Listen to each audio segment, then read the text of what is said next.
नमस्कार, आप देख रहे हैं जी बिजनेस। आपके साथ मैं हूं अनुया यादव। 30 जून की आधी रात को संसद के सेंट्रल हॉल में पूरे धूमधाम से जीएसटी की लॉन्चिंग होगी और ठीक उसी अंदाज में जैसे 14 अगस्त 1947 की आधी रात भारत की आजादी की घोषणा हुई थी। लेकिन क्या इस मौके पर कारोबारी भी जश्न मनाएंगे? क्या इस बड़े टैक्स रिफॉर्म को लेकर कारोबारियों की तमाम उलझनें सुलझ गई हैं? जी बिजनेस ने अपनी पड़ताल में पाया कि जीएसटी को लेकर बहुत से कारोबारी आज भी खुद को बेबस महसूस कर रहे हैं। हालांकि अधिकारियों का दावा है कि 25 जून तक सारी दिक्कतें दूर हो जाएंगी। जब लॉगिन हुए तो उसके ऊपर गलत पैन नंबर दिखाए जा रहे थे। के लिए तैयार नहीं। वो बोलते हैं अभी आपको जो माल लेना भी ले लीजिए, जीएसटी के बाद आपको कोई माल नहीं देंगे। इसका डाटा कौन सा होगा, इसका फाइलिंग प्रोसीजर क्या है, किस डिपार्टमेंट में कैसे इनवॉइस बननी है, हमारे को 1 जुलाई के बाद कैसे एक्सपोर्ट करेंगे, ये हमारी एक बहुत बड़ी समस्या। ये उन व्यापारियों की आवाज है जिन पर नए टैक्स सिस्टम यानी जीएसटी का सीधा असर पड़ने वाला है। किसी को अब तक प्रोविजनल आईडी नहीं मिली है तो किसी को ये समझ में नहीं आ रहा है कि जीएसटी राज में रिटर्न कैसे फाइल करेंगे।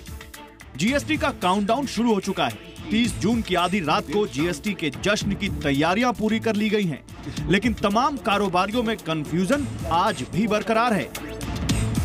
सरकार ने कारोबारियों की परेशानी दूर करने के लिए ऐलान किया था कि जिन कारोबारियों को जीएसटीएन से प्रोविजनल आईडी मिल जाएगी वो भी जीएसटी सिस्टम में कारोबार कर सकते हैं।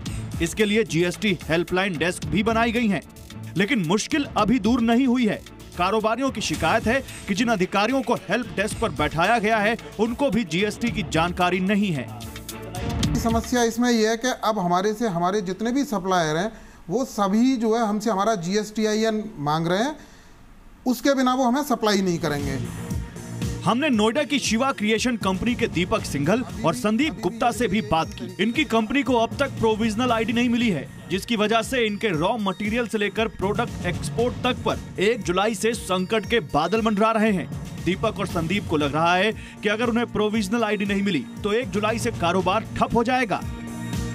प्रक्रिया स्टार्ट हुई है जब से हम रेगुलर इसके लिए कोशिश कर रहे हैं कि हमारा भी रजिस्ट्रेशन हो जाए, बट टाइम टू टाइम जैसा कि हमने डिपार्टमेंट से जब भी इसके लिए कांटेक्ट करने की कोशिश करी, उन्होंने हमें जो भी यूज़र आईडी पासवर्ड दिए वो या तो शुरू में लॉगिन नहीं हुए और जब लॉगिन हुए तो उसके ऊपर गलत पैन नंबर दिखाए जा रहे थे। हमने डिपार्टमेंट में लगातार उसके लिए मेल के द्वारा और हमारे एडवोकेट श्री विकल गुप्ता जी के द्वारा वहाँ से वर्बली और लेटर के द्वारा उनसे कांटेक्ट करने की कोशिश करी। सेम दिक्कत हमको आ रही है कि हम अपना कंपनियां जो हैं हमारे पीओ एक्सेप्ट नहीं कर रही हैं। हमारा ज़्यादातर जो भी रॉ मटेरियल आता है आउटसाइड फ्रॉम यूपी आता है, जैसे बॉम्बे से, महाराष्ट्र से और सब जगह से। तो हमको सेम दिक्कत आ रही है, कोई भी कंपनी हमारा पीओ एक्सेप्ट करने के लिए तैयार नहीं। वो बोलते हैं अभी आपको जो माल लेना भी ले लीजिए, जीएसटी के बाद आपको कोई माल नहीं देंगे हम, क्योंकि चूंकि हमारा रजिस्ट्रेशन नहीं हुआ है और हमने जो बराबर जो अभी अधिकारी हैं, सेल टैक्स के अधिकारी हैं, इसमें लखनऊ तक हम लोगों ने मेल भेजी है। नोएडा में ही लेदर शूज का एक्सपोर्ट करने वाली एक कंपनी के एमडी से भी हमारी बात हुई। पता चला कि उनको जीएसटीएन की प्रोविजनल आईडी तो मिल गई है, लेकिन प्रोसीजर क्या है, आगे उनके पुराने स्टॉक का क्या होगा, जीएसटी लागू होने के बाद क्या करना है, ऐसे सवालों के जवाब उन्हें नहीं मिले हैं। फर्स्ट तरीके को करना है, हमको प्रिपरेशन करनी है।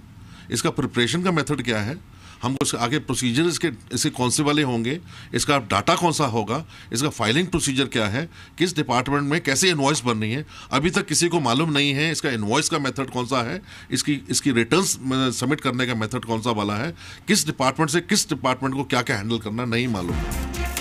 अब जरा नोएडा में जीएसटी हेल्प डेस्क चलाने वाले की दलील भी सुन लीजिए। 30 तारीख तक उनके सबके पास प्रोविजनल आईडी आ जाएंगे और जिससे कि वो माइग्रेट कर सकेंगे। जीएसटीएन के द्वारा, जीएसटीएन जो नेटवर्क है उनके द्वारा लगातार इस दिशा में प्रयत्न किया जा रहा है कि वो लगातार का जो आईडीज़ हैं वो जनरेट कर रहे हैं और मोस्टली उनका टारगेट है कि 25 तारीख तक वो पूरे आईडी जनरेट कर देंगे, जिससे कि 25 तारीख को जब पोर्टल खुलेगा तो उसके बाद से 30 तारीख तक सब लोग अपना माइग्रेशन कर सकें। सरकार एक तरफ जहां जीएसटी को दूसरी आजादी से जोड़ रही है, वही हकीकत ये भी है कि कुछ कारोबारी जीएसटी की कंफ्यूजन से अब तक आजाद नहीं हो पाए हैं। ट्रेडर्स अपनी समस्या को लेकर जीएसटी हेल्प डेस्क के पास पहुंच रहे हैं, लेकिन जीएसटी हेल्प डेस्क ट्रेडर्स की समस्या को समाधान कर पाने में सक्षम नहीं दिखाई पड़ रहा है। ऐसे में ट्रेडर्स को ये समझ में नहीं आ रहा है कि आखिर 1 तारीख से जब जीएसटी लागू हो जाएगी तो फिर वो अपना व्यापार कैसे करेंगे। कैमरा पर्सन गौरव के साथ संतोष कुमार, जी मीडिया, नोएडा। और 3 खास मेहमान मेरे साथ यहाँ पर जुड़ गए हैं। प्रवीण खंडेलवाल साहब हैं, सेक्रेटरी हैं जनरल CAIT के, साथ ही साथ कृष्ण मल्होत्रा सीनियर पार्टनर हैं ध्रुवा एडवाइजर्स के LLP, और मेरे साथ विकल गुप्ता साहब स्टूडियो में मौजूद हैं जो टैक्स एक्सपर्ट है। प्रवीण खंडेलवाल साहब, सबसे पहले आपके पास आना चाहूंगी। सर, GST लागू होने में अब करीब 7 दिन का वक्त यहाँ पर बचा है। ग्रैंड तैयारी सरकार ने यहाँ पर कर ली है, लेकिन फिर भी कारोबारियों का जो कंफ्यूजन है वो अब तक दूर नहीं हुआ है। और 25 तारीख को अगर रजिस्ट्रेशन खुलेगा, 30 तारीख तक का समय है, तो क्या आपको लगता है कि 5 दिन के अंदर ये पूरी रजिस्ट्रेशन की प्रक्रिया, बहुत सारे लोग हुए हैं जिन्होंने अभी तक रजिस्टर नहीं किया है, क्या वो एक्चुअली में रजिस्टर कर पूरा कामकाज पूरा कर पाएंगे? देखिए, मोटे तौर पर जैसा आंकड़े की जानकारी GST पोर्टल से मिली है, लगभग 13-14 लाख लोग अभी भी देश में बाकी हैं जिन्होंने अभी अपना रजिस्ट्रेशन कराना शेष है। उसमें से अधिकांश ऐसे लोग हैं जिनका या तो पैन कार्ड का मिसमैच का प्रॉब्लम है, या उनका आधार कार्ड इंटीग्रेट नहीं हुआ है, या किसी भी कारण से वो माइग्रेट कर नहीं पाए हैं। ये अपने आप में एक बड़ा सवाल है, क्योंकि 1 जुलाई से जब GST देश में लग जाएगा तो किसी भी हालत में 30 जून 2017 तक वर्तमान सिस्टम चलेगा। तो ऐसे लोग जो माइग्रेट नहीं कर पाएंगे किन्हीं भी कारणों से, वो 1 जुलाई को किस प्रकार से GST की व्यवस्था में काम करेंगे, इस पर कहीं ना कहीं सरकार को निश्चित रूप से सोचना होगा। या तो उन्हें कोई सरकार टेम्परेरी ID दे, या सरकार उनके लिए कोई और विकल्प पैदा करे। लेकिन अगर उनको काम करने का मौका नहीं मिला इस कारण से कि उनकी मिसमैचिंग थी या कुछ नहीं वो कर पाए जिसके कारण से माइग्रेशन, तो मैं समझता हूँ ऐसे व्यापारियों के साथ में ये एक बड़ा अन्याय होगा। प्रवीण खंडेलवाल साहब, सरकार तो ये भी कह रही है कि आप प्रोविजनल ID अभी फिलहाल ले लीजिए, अगर रजिस्टर नहीं करवा पा रहे हैं तो प्रोविजनल ID की मदद से आप अपना कारोबार 1 तारीख के बाद भी कर सकते हैं। तो क्या प्रोविजनल ID हासिल करने में भी परेशानी आ रही है? देखिए, प्रोविजनल ID के लिए भी मुझे अपना KYC तो कराना ही पड़ेगा ना जी। अब प्रॉब्लम यह आ रही है कि अगर मेरा KYC उनके साथ मैच नहीं कर रहा तो मुझे प्रोविजनल ID नहीं मिलेगा। तो इसीलिए मैंने कहा कि सरकार जो लोग 13-14 लाख लोग जो अभी रह गए हैं, यदि सरकार उनको एक बार प्रोविजनल ID उनको दे दे उनके ईमेल एड्रेस पर या उनके मोबाइल नंबर पर जो सरकार के पास ऑलरेडी मौजूद है, तो कम से कम वो 1 जुलाई से अपना कारोबार शुरू कर ले। और क्योंकि GST की व्यवस्था में सारा व्यापार सरकार के स्कैनर में होगा, सरकार की मॉनिटरिंग में होगा, तो उसको कैच करने में या उसको चेक करने में सरकार को कहीं पर कोई प्रॉब्लम नहीं आएगी। प्रोविजनल ID से कोई बहुत बड़ा थ्रेट रेवेन्यू को नहीं होगा, ये मैं जरूर आपको कह सकता हूँ। ठीक है। कृष्ण मल्होत्रा साहब, छोटे कारोबारियों की जो परेशानियां हैं वो देश भर के 5 राज्यों से हमने समझने की कोशिश की, और कंफ्यूजन अभी भी बरकरार है यहाँ पर कि वो कैसे कारोबार करेंगे, इनपुट क्रेडिट उन्हें कैसे मिलेगा कि नहीं मिलेगा, फिर चाहे माइग्रेशन हो या फिर रजिस्ट्रेशन हो, उसको लेकर भी कंफ्यूजन बना हुआ है। आप इसमें क्या कुछ एड ऑन करना चाहेंगे, और क्या आपको लगता है कि अब वो समय आ गया है कि हेल्प डेस्क, हमने जांच पड़ताल की, हेल्प डेस्क में पहुंचे हम लोग और वहां पर कोई भी मौजूद नहीं था, तो क्या और एक्टिव होने की जरूरत है यहाँ पर गवर्नमेंट को, अब जब बहुत जल्द GST लागू हो जाएगा तो? देखिए, जहाँ तक ये प्रोविजनल ID की बात है, मैं इसमें पहले ये कहना चाहूँगा कि जो लोग ऑलरेडी वैट में या सर्विस टैक्स में रजिस्टर्ड हैं, उनके लिए उनको प्रोविजनल ID मिलना या प्रोविजनल ID में कोई प्रॉब्लम नहीं है, क्योंकि ऑलरेडी आप वैट में या सर्विस टैक्स में या एक्साइज में आप ऑलरेडी रजिस्टर्ड हैं। तो अगर वो रजिस्ट्रेशन आपके पास है तो प्रोविजनल ID मिलना और पासवर्ड मिलना वो कोई प्रॉब्लम वाली बात नहीं है। तब आप लॉगिन करके GSTN के अंदर अपनी रजिस्ट्रेशन करवा सकते हैं, पहली बात। दूसरी बात यह है कि जैसे गवर्नमेंट ने पहले दिसंबर 16 तक सबको कहा, फिर मार्च तक कहा, और अब करते करते अब उन्होंने ये कह दिया कि 25 तारीख को हम दोबारा रजिस्ट्रेशन खोलेंगे। आपके पास फिर होंगे 25 जून से लेके 30 जून तक फिर टाइम होगा, और वो 3 महीने तक खुला रहेगा। तो registration is not a problem. अगर आपके पास प्रोविजनल आईडी और आप पहले अगर व्यवसाय में लगे हुए हैं और आपके पास वैट और सर्विस टैक्स की रजिस्ट्रेशन है, तो प्रोविजनल आईडी में मेरे ख्याल से कोई प्रॉब्लम आनी नहीं चाहिए आपको। That is one. और साथ में जहाँ तक रिटर्न्स की बात थी कि भी अगर रिटर्न्स कैसे फाइल करेंगे, उसमें भी गवर्नमेंट ने काफ़ी अच्छी एक्सटेंशन दे दी है कि भाई पहले जो फॉर्म GST-1 जो GST-R 1, 2 और 3 फाइल करने हैं, जो कि with in a month file करने थे, उसके अंदर भी 2 महीने का टाइम दे दिया कि भी GST-1 को आप 1 और 5 सितंबर तक जमा करा सकते हैं, GST-2 के लिए आपको 6 और 10 तारीख तक जमा करा सकते हैं। तो इस तरीके से गवर्नमेंट ने फैसिलिटी वहाँ भी दे दी है। और जब तक अगर क्योंकि कनेक्टिविटी के अंदर जैसे बता रहे हैं कि IT में गवर्नमेंट की तरफ से अगर कुछ प्रॉब्लम आती है, तो उन्होंने कहा कि 1 महीने के अंदर आप फर्स्ट मंथ में कोई फॉर्म नहीं करें, फॉर्म GST-R 3 डाल दिए समरी, जिसमें आप इनवर्ड आउटपुट दोनों डाल दें और वो गवर्नमेंट में सबमिट कर दें विद इन ए मंथ। तो मतलब अपनी तरफ से काफ़ी छूट दी है।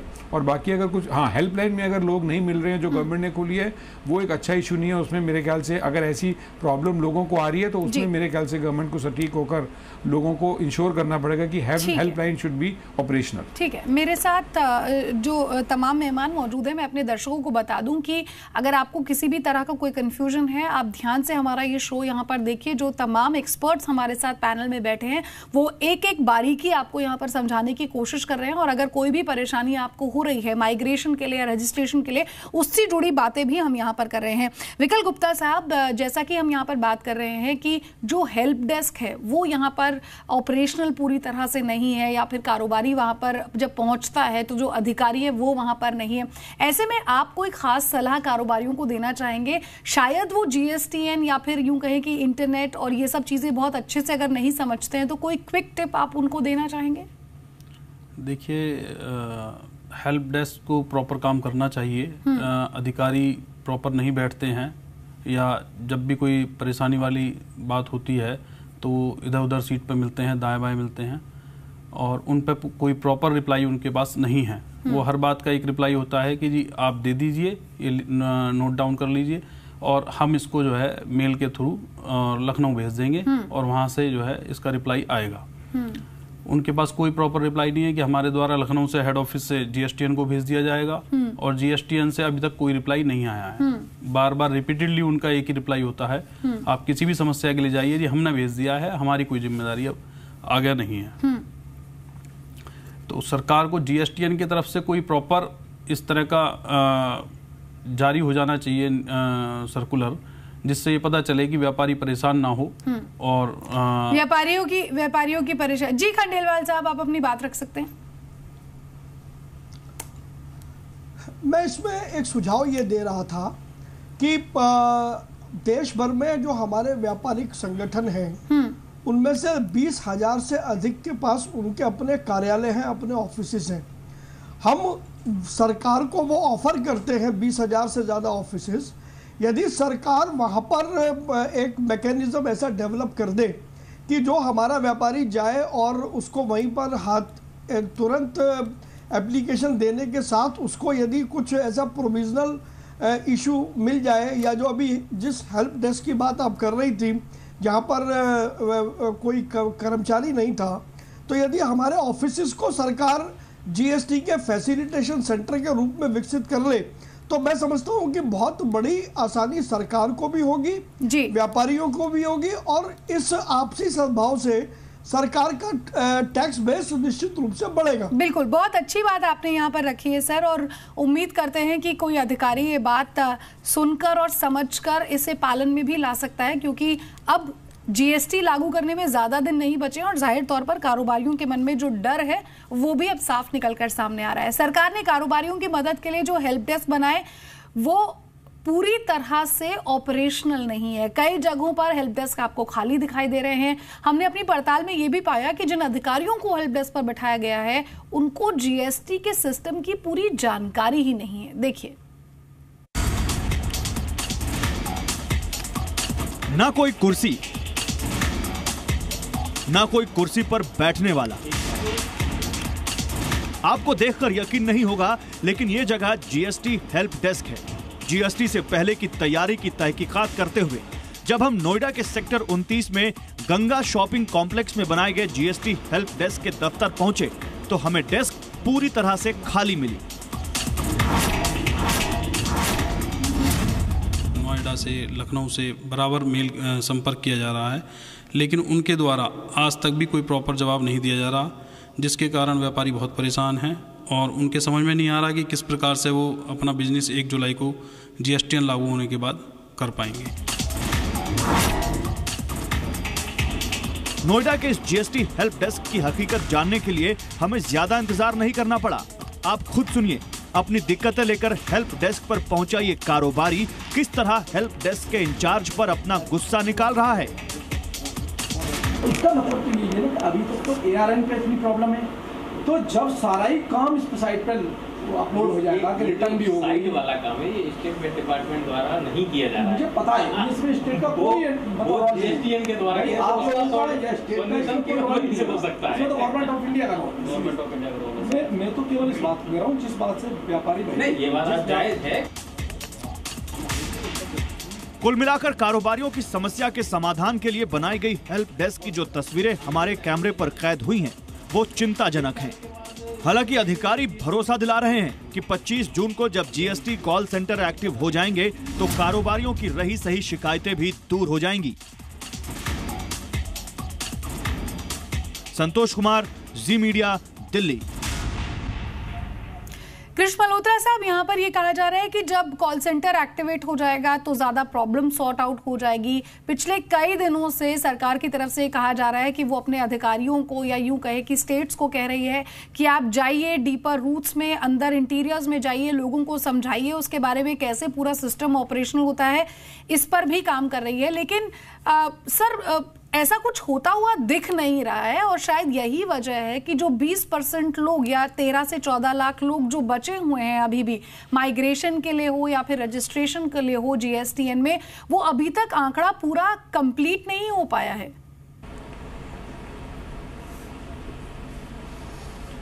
ये तो आप ठीक कह रहे हैं। अगर इस तरह का इन्फॉर्मेशन है कि अगर हेल्प डेस्क खोले हुए हैं और वहाँ पे लोग नहीं हैं और ऑपरेशनल नहीं है, तो आई थिंक ये इतनी ये चीज़ ठीक नहीं रहेगी, क्योंकि लोगों को तो पूरी सपोर्ट चाहिए। बट जैसे गवर्नमेंट अब कह रही है कि जैसे ही वो कॉल सेंटर शुरू हो जाएगा 25 से, हो सकता है उसके बाद थोड़ा सा एक्टिव रहे, बट टाइम बहुत कम रहेगा। बट इसके साथ साथ हेल्प डेस्क के अलावा, क्योंकि जितने भी व्यापारी हैं उनके कोई ना कोई टैक्स एक्सपर्ट्स हैं, चार्टर्ड अकाउंटेंट्स हैं, लॉयर्स हैं, जो भी लोगों से हेल्प है, सब लोगों को एजुकेट किया जा रहा है और वो उनसे भी सपोर्ट ले सकते हैं। Mister Malhotra, but don't you think कि जो छोटा कारोबारी है जिसने शायद जो अभी तक टैक्स के दायरे में नहीं आता था, जिसने कभी अपने लिए कोई CA नहीं रखा, उसके लिए ये बहुत ही कॉम्प्लिकेटेड प्रॉब्लम है, या यूं कहें कि बहुत मुश्किल भरी स्थिति है, क्योंकि उसके मन में एकमात्र डर ये है कि वो 1 जुलाई के बाद अपना बिजनेस कैसे करेगा। देखिए, अगर आप बिल्कुल ठीक कह रहे हैं, मैं आपसे पूरा सहमत हूँ, लेकिन अगर 6 महीने से गवर्नमेंट ने कह रखा है और पिछले 1 महीने से कह रहे हैं, तो कुछ लोगों का भी माइंड सेट था कि शायद 1 जुलाई एक्सटेंड हो जाएगा। इसीलिए फाइनेंस मिनिस्टर ने बड़ा क्लियरली कर दिया और अब कोई डाउट नहीं है। तो जो लोग लेट रहे हैं और बड़े इजी चलते रहे, हम करेंगे, अब डरने से कुछ नहीं है।